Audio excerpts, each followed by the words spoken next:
Hi friends, welcome to my channel. వీడియోని మొదటిసారి చూస్తున్నట్లయితే ప్లీజ్ సబ్స్క్రైబ్ చేసుకోండి. ఇక ఈరోజు వీడియో ఏంటి అంటే, మన ఇంటికి దరిద్రం పట్టడానికి 9 కారణాలు అవి ఏంటి అనేది ఈ వీడియోలో అయితే మనం చూద్దాం. అయితే పెళ్ళైన స్త్రీలు ఎప్పుడు కూడా గాజులు, కుంకుమ, నుదుటిన కుంకుమ పెట్టుకునే స్త్రీలు ఎవరైతే ఉంటారో వాళ్ళకి ఇంట్లో అప్పులు ఎక్కువగా అయ్యే అవకాశం ఉంటుంది.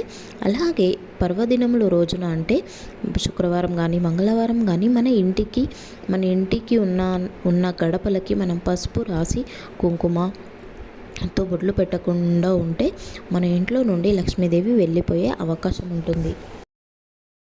అలాగే మనం ఎప్పుడు కూడా బీరువా డోర్లను తీసి పెట్టకూడదు. అలాగే బీరువాలో కనుక మనం ఇడిచిన బట్టలను కానీ పాత బట్టలను కానీ మనం పెట్టినట్లయితే మన సంపద అనేది నిలవద్దు.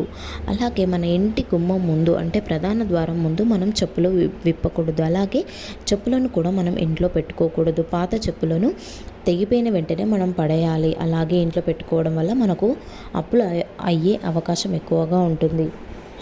అలాగే మన ఇంటి ముందుకు బిచ్చగాళ్ళు కానీ ఎవరైనా అనాథలు కానీ అలాగే మూగజీవాలు కానీ ఏదైనా జంతువులు కానీ మన ఇంటి ముందుకు వచ్చి దానం వేయండి అని అడిగినప్పుడు మనం వేయాలి. అలా వేయకుండా ఉన్నట్లయితే మనకు 7 జన్మల దరిద్రం అనేది మనకు చుట్టుకుంటుంది. ఎందుకంటే వాళ్ళకి మనం దానం చేయాల్సి ఉంటుంది. మన దగ్గర ఉంటే చేయాలి, లేకపోతే లేదు అని చెప్పాలి. కానీ ఏం చెప్పకుండా అలాగే వాళ్ళను నిల్చోబెట్టుకొని వాళ్ళంతటా వాళ్ళే వెళ్ళిపోయేలా చేయకూడదు. అలాగే మనం ఇంటి గడపకు పసుపు కుంకుమ రాస్తూ ఉంటాము. అలా మన ఇంటి ఆడపిల్ల అంటే మన కూతురు కనుక ఉన్నట్లయితే మన కూతురు ఎప్పుడు కూడా కడపను తొక్కకూడదు. అలాగే కడప మీద కూర్చుంటే అప్పులు ఎక్కువ అవుతాయి అంటూ ఉంటారు. అలాగే మనం కూడా ఎప్పుడు కాలితో కడపను తన్నుకుంటూ వెళ్ళకూడదు. ఇంట్లో పాడైన చీపుర్లు, పాడైన చెప్పులు కూడా ఇంట్లో ఎప్పుడు ఉంచకూడదు.